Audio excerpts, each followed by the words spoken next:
Əgər buraxılış imtahanına hazırlaşırsınızsa bu tür sualları çox görmüsünüz və ya bundan sonra görəcəksiniz. Bu tür ifadələrdə ən qısa yol məxrəcin birinci vurğunu vururuq sonuncuya, yəni 5-11-ə vururuq 55, sürətdə isə birləri toplayırıq 3.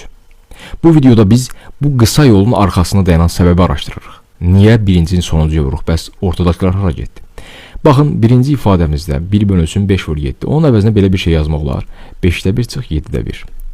5-də 1-dən 7-də 1 çıxmaq istəsək, biz ortaq məxrəc tapmalıyıq. Onun üçün onları bir-birinə vururuq. 5-i 7-yə. Sürətdə isə təbii ki 7-dən 5-i çıxırıq. Görürük ki 5 vur 7, amma sürətdə 1 yox 2 qaldı. Onda o 2-ni itirmək üçün də onu bir 2-də 1-ə vurmaq olar. Onda bütün ifadəni bu cür yazsaq və 2-də 1-i mörtəzə xaricinə çıxarsaq, mörtəzənin içində qalacaq 5-də 1 çıx 7-də 1.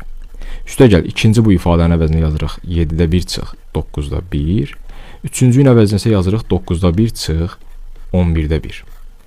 Buradan da mənfi 7-də 1 ilə müsbət 7-də 1 islah olur, mənfi 9-da 1 ilə müsbət 9-da 1 və yalnız birinci ilə sonuncu qalır. Yəni qalır 2-də 1 vurulsun, 5-də 1 çıxılsın 11-də 1. Bu da bizə verir 2-də 1 vurulsun 55-də 6. Buradan da 6 ilə 2-ni ixtisar etsək, son cavabımız 55-də 3 qalar. Təbii ki, qısa yolu bilməyiniz daha yaxşıdır, amma bu səbəbi bilmədən riyaziyyat öyrənmək çətindir.